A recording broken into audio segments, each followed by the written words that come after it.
ইমারাতি মুজাম্মের পাহারা। এইবার সাইয়েদনা ইব্রাহিম মূর্তির ঘরে ঢুকলেন। দেখেন কি সুন্দর কথোপকথন আল্লাহ তুলে ধরলেন। মূর্তির ঘরে, দেবীর ঘরে ঢুকে উনি ঘুরে ঘুরে তাকায়, দেখে একটা এমনি আর একটা ব্যাগ, এক একটার সামনে কালো জাম, লাল জাম, রসগোল্লা, চামচাম, দুধ মালাই, মালাই চপ আছে না নাই? যে ব্যাপারী চলে আসছে অনেকে। তো সাইয়েদনা ইব্রাহিম অবাক, কি রে এত মূর্তি, এত ডিজাইন, এত ভাবে আর অঙ্গভঙ্গি করে আছে, এত খাবার দেয়া, খায় না কেন?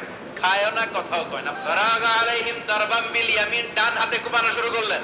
মারতে মারতে সব শেষ। তারপরে খুঁজে পেলেন একটা কুড়াল। কি পেলেন? কুড়াল দিয়ে মারতে আরো সুবিধা, খালি এটারে এইভাবে মারে, ওইভাবে মারে। মারতে মারতে যতগুলো মূর্তি ছিল সবগুলো মেরে বড় মূর্তিটার গায়ে মারতে যাবে, ইন দ্য মিনটাইম স্টপ, না এটারে মারুন না। ইসলামিক লাইফ, জীবন গড় কোরআন সুন্নাহর আলোকে। ইয়াতিনাকা সাইয়া, এই যে আল্লাহর সাথে উনার কি ডায়ালগ মারছেন, এটা কোরআনে আছে না নাই? এরপরে উনি ওনার কলিজার টুকরা ছেলে সাইয়েদনা ইসমাঈলের সাথে কি ডায়ালগ মারলেন, সেটাও কোরআনের ভেতরে আছে না নাই? ফালাম্মা বালাগা মাআহু সাইয়া ক্বালা ইয়া বুনাইয়া ইন্নী আরা ফিল মানামি আন্নী আযবাহুক ফানজুর মাযা তারা। তিনি ছেলের ডাকে বললেন, ও আমার কলিজার টুকরা ছেলে ইসমাঈল, গত রাতে আমি স্বপ্ন দেখেছি যে আমি তোমাকে জবাই করছি। ফানজুর মাযা তারা, তোমার অভিমত কি, অপিনিয়ন কি জানাও। সুবহানাল্লাহ বলেন। ছেলেরা বললেন, আমি স্বপ্নে দেখেছি তোমারে জবাই করতেছি, তোমার অভিমত কি? আমগরে যদি আমগো আব্বারা কইতাম আমার দেখেন না বড়টারে দেখছেন, কথা কর, বড়টাই কইতো আমার না মাইজাডারে দেখছেন, মাইজাডারে কইলে কইতো ছোটটারে দেখছেন, কথা কর। আমরা এটা কইতাম না? 100% আমরা এরকম উত্তর দিয়ে দিতাম, চিল্লা এখন ঠিক কিনা? কিন্তু সাইয়েদনা ইসমাঈল কেমন ছেলে, বাপ কা বেটা সিপাহী কা ঘোড়া, বুঝনা বলতো থোড়া থোড়া, ঠিক কিনা? ছেলে বলল, ইয়া আবাতি ফআল মা তুমারু সাতাজিদুনি ইনশাআল্লাহু মিনাস সাবিরিন। কি ছেলে, আমগডিও বলা ওইটাও বলা, পার্থক্য আছে না নাই?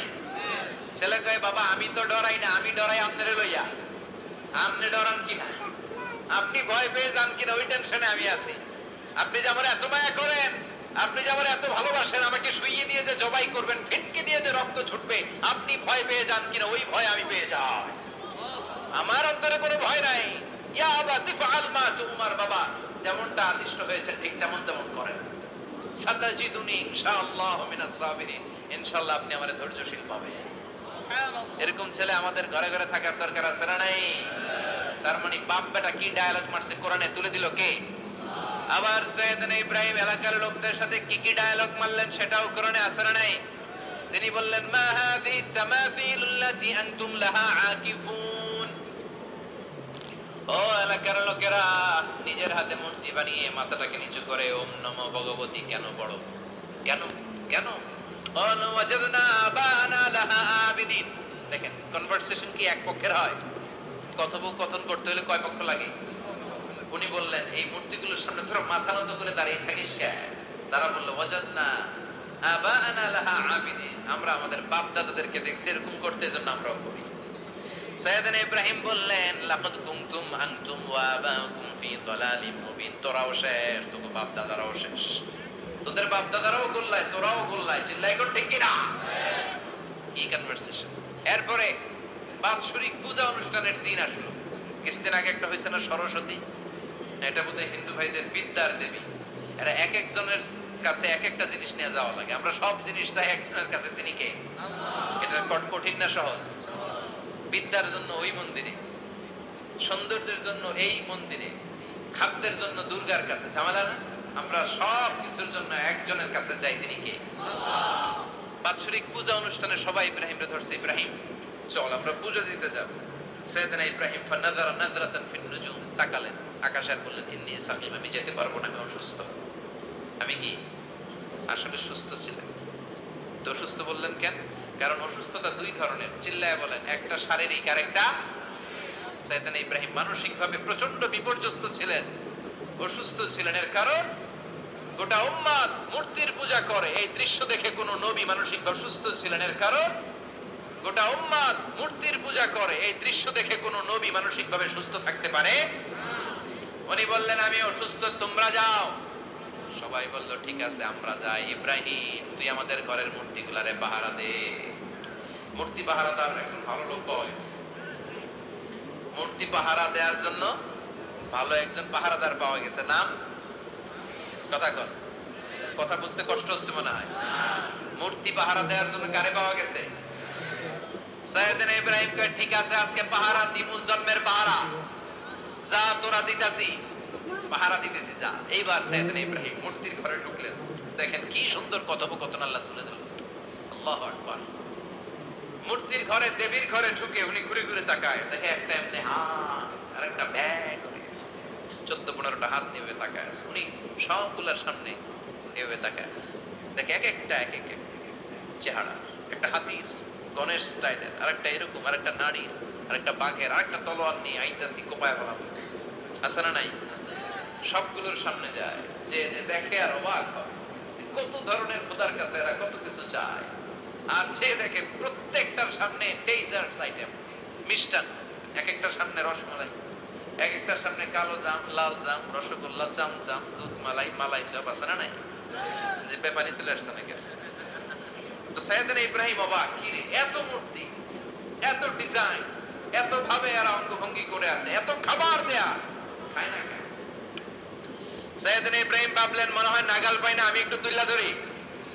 উনি রসমলাইয়ের বাটিটা নিয়ে যেটা হা করে আছে ওইটার সামনে যায়, কয় খা। কি কয়? বানাই কইতেছি মনে হয়। ফারাগা ইলা আলিহাতি, মূর্তিগুলোর কাছে গেলেন। ফাকালা আলা তাকুলুন, খাবি না? খাবি না? আমি কইছি খা। কোরআন থেকে বলছে, ঠিক কি না?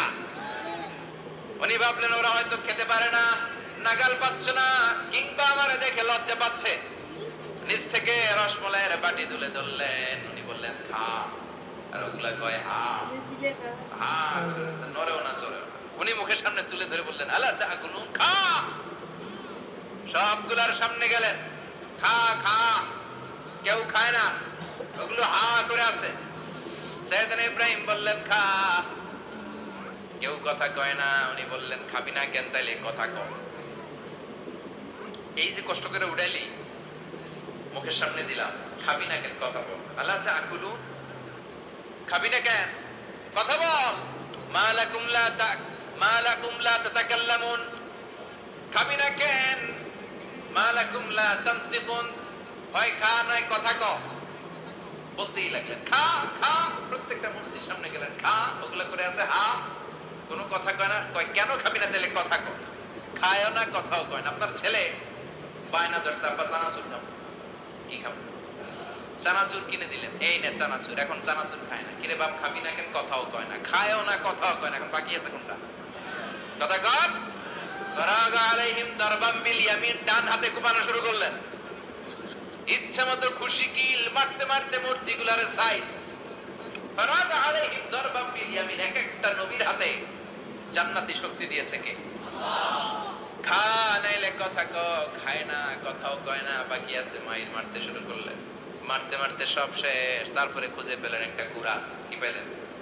কুড়াল দিয়ে মারতে আরো সুবিধা। খালি এটারে এভাবে মারে, ওইভাবে মারে। মারতে মারতে যতগুলো মূর্তি ছিল সবগুলো মেরে বড় মূর্তিটার গায়ে মারতে যাবে, ইন দ্য মিনটাইম স্টপ। না, এটারে মারুম না। ফাজআলাহুম জুদাদান, সবগুলোর টুকরা টুকরা। ইল্লা কাবীর আল্লাহুম, বড়টা ছাড়া। ওইটারে রেখে দিলেন। আর বুদ্ধি করে কুড়ালটারে বড়টার কাঁধে ঝুলাইয়া দিলে, বড় মূর্তিটার কাঁধের মধ্যে ঝুলাইয়া দিলেন। ঘটনাটা সুন্দর হয়েছে না? এখন কেমন যেন মনে হয় এটা কোপাইয়া দাঁড়া রয়েছে বাপের পেটের মধ্যে। বড় পূজার শেষ, পূজার দিনক্ষণ শেষ। বিকেল বেলা পূজা মণ্ডপ থেকে সব এসে দেখে সর্বনাশ। পাহারাদার ইব্রাহিম কই, আনতা ফাআলতা হাদা বিআলিহাতিনা ইয়া ইব্রাহিম। ইব্রাহিম সর্বনাশ কে কইছে? তুই কইছত নি? কই আইনো, বড়টাই কইছে। ওইটারে জিজ্ঞেস করো। বাল ফাআলাহু কাবীরুহুম হাদা ফাসআলুহুম ইন কানু ইয়ানতিকুন। কোরআন থেকে বলছে, আমি করি নাই। ওই দেখ কুড়ালটা কার কান্দে? বড়টার কান্দে, ওইটারে জিগা। সবাইকে খাইছে। সবাই বলে ইব্রাহিম তুমি কি জানো না এগুলোর কথা বলে না? সাইয়েদনা ইব্রাহিম বলে যে এটা কথা কয় না, ওইটার পূজা করস কেন? যেটা কথা বলে না, যেটা নিজেরাই নিজেদেরকে মাইক থেকে বাঁচাতে পারে না, নিজেরাই নিজেদেরকে রক্ষা করতে পারে না, তোরে কিভাবে রক্ষা করবে? এগুলোর পূজা কেন করিস? ফাবুহিতাল্লাযী কাফার, কারো কোনো জবাব নাই, লা জবাব। সবাইকে ইব্রাহিম তুই বড্ড বেড়ে গিয়েছিস, তোরে নমরুদের কাছে নেওয়া হবে, রশি দিয়ে পেঁচিয়ে নমরুদের কাছে নেওয়া হবে। নমরুদের নাম শুনছেন? শোনেন নাই বোধহয়, শোনেন নাই? পৃথিবীতে 4 জন বাদশা ছিল যারা গোটা বিশ্বের বাদশা, গোটা বিশ্বের। 2 জন কাফের, 2 জন মুমিন। মুসলমানের একজন হচ্ছে যুলকারনাইন, আরেকজন হচ্ছে সাইয়েদনা সুলাইমান। কাফেরের একজন হচ্ছে বাখতানাসার, আরেকজন হচ্ছে নমরুদ। এই নমরুদের কাছে নিয়ে যাও রশি দিয়ে বেঁধে।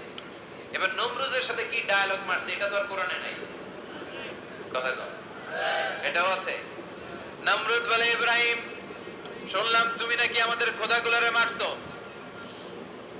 তুমি নাকি কোন আল্লাহর ইবাদত করো, তুমি নাকি কোন নতুন রবের তথ্য নিয়ে আমাদের বাবেল নগরীতে আগমন করেছো। আমি ছাড়া কোনো খোদা আছে বলে তো আমি শুনি নাই। এই বাবেল নগরীতে আমি ছাড়া কোনো খোদা আছে আজকে নতুন শুনলাম। কে তোমার খোদা? কি তার পাওয়া? এবার ডায়ালগ মারা শুরু করলেন সাইয়েদনা ইব্রাহিম। সাইয়েদনা ইব্রাহিম বললেন, রব্বি আল্লাযী ইউহয়ী ওয়া ইউমীত, আমার রব এমন রব যিনি জীবন দেয় আবার মরণও দেয়। জীবন দেয় কে? মরণ দেয় কে?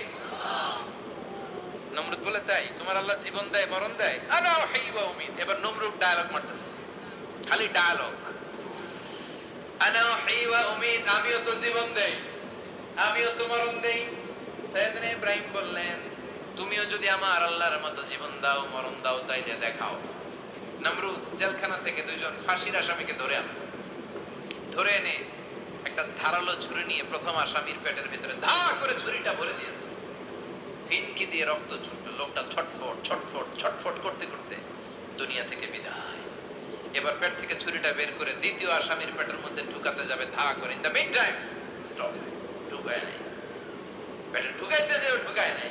ইব্রাহিম, এই যে দেখো তোমার সামনে প্রথম লোকটারে আমি জীবন মৃত্যু দিলাম, আর এটারে মৃত্যুর পথ থেকে বাঁচাই, এটারে আমি জীবন দেব। প্রথমটারে দিলাম জীবন, পরেরটারে দিলাম, প্রথমটারে দিলাম মরণ, পরেরটারে দিলাম জীবন। তোমার রব যে যেরকম করে জীবন দেয় আর মৃত্যু দেয়, আমিও জীবন দেই, আমিও মৃত্যু দেই। চিল্লায় পড়েন নাউযুবিল্লাহ।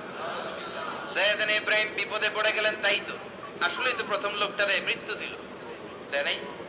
কথা কর, ছুরি মেরে রক্ত বের করে ওর মৃত্যু দেয় নাই? পরের লোকটারও একই ভাবে মৃত্যু দিতে যে সেখান থেকে বাঁচিয়ে জীবন দিল।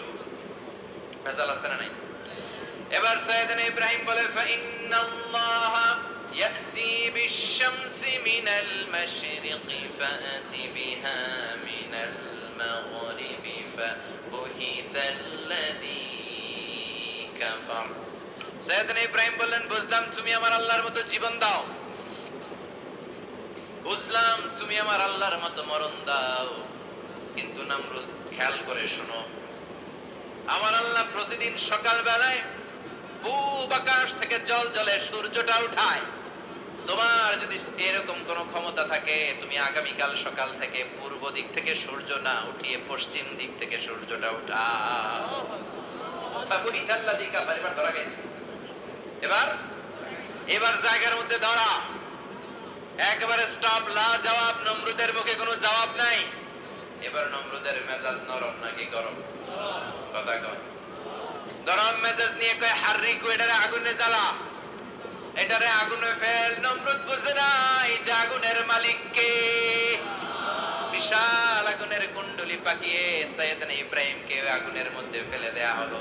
হাতের মধ্যে রশি, পায়ের মধ্যে রশি, সারা দেহের মধ্যে রশি পেঁচিয়ে আগুনের কুণ্ডলিতে ফেলে দেওয়া হলো। মুহূর্তের মধ্যে আগুনের প্রজ্বলন শক্তি ওই রশিগুলোকে জ্বালিয়ে পুড়িয়ে ছারখার করে দেয়, কিন্তু সাইয়েদনা ইব্রাহিমের দেহের একটা পশমও জ্বালায় না। যে রশি দিয়ে টাইট করে বাঁধছে, ওনার দেহের সাথে লাগানো টাচ করা রশি, ওই রশি জ্বলে যায়, কিন্তু সাইয়েদনা ইব্রাহিমের পশম জ্বলে না। চিল্লায় পড়েন আল্লাহু আকবার।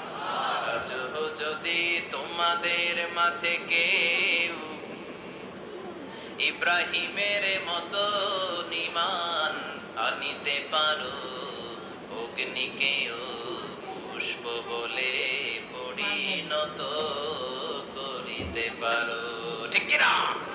মুসার মতো ঈমান হলে রাস্তা হবে সাগর জলে, ইউসুফের মতো ঈমান হলে একে একে দরজা খোলে। সাইয়েদনা ইব্রাহিমের মতন ঈমান যদি আজ থাকে বিদ্যমান, অগ্নিকুণ্ডে দেখতে পাবে খুবসুরতে ফুলবাগান। ঠিক কি না? ওই ঈমানটা দরকার। ওই ঈমান যদি ঈমানের মতো হয়, আগুনের কুণ্ডুলকে ফুলবাগান বানিয়ে দিবে কে? সাইয়েদনা ইব্রাহিম বসে রইলেন।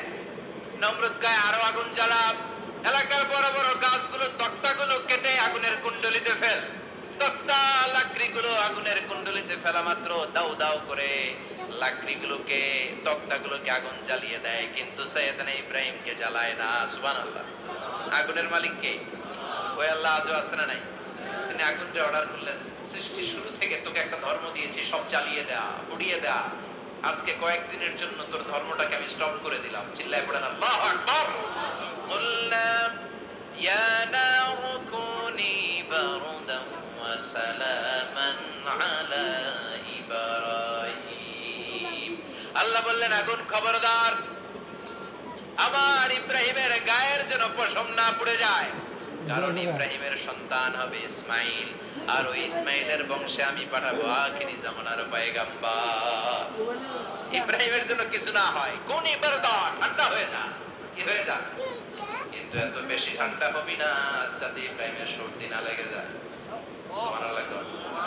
আগুন বলে আপনি বললেন কোন ইবারদা ঠান্ডা হও, আবার কোন এত ঠান্ডা হবি না যাতে সর্দি না লাগে। কেমন ঠান্ডা হবো?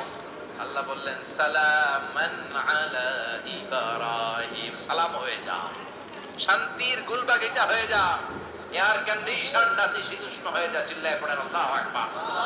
40 দিন ছিলেন এই আগুনের কুণ্ডলিতে, কিচ্ছু হয় না। সুবহানাল্লাহ পড়বেন না? শেষ জীবনে উনি ওনার নাতিপুতিদের সাথে গল্পের সময় বলতেন যে আমার জীবনে সবচেয়ে আরামদায়ক সময় কাটিয়েছি আমি ইব্রাহিমের আগুনের, নমরুদের আগুনের কুণ্ডলীর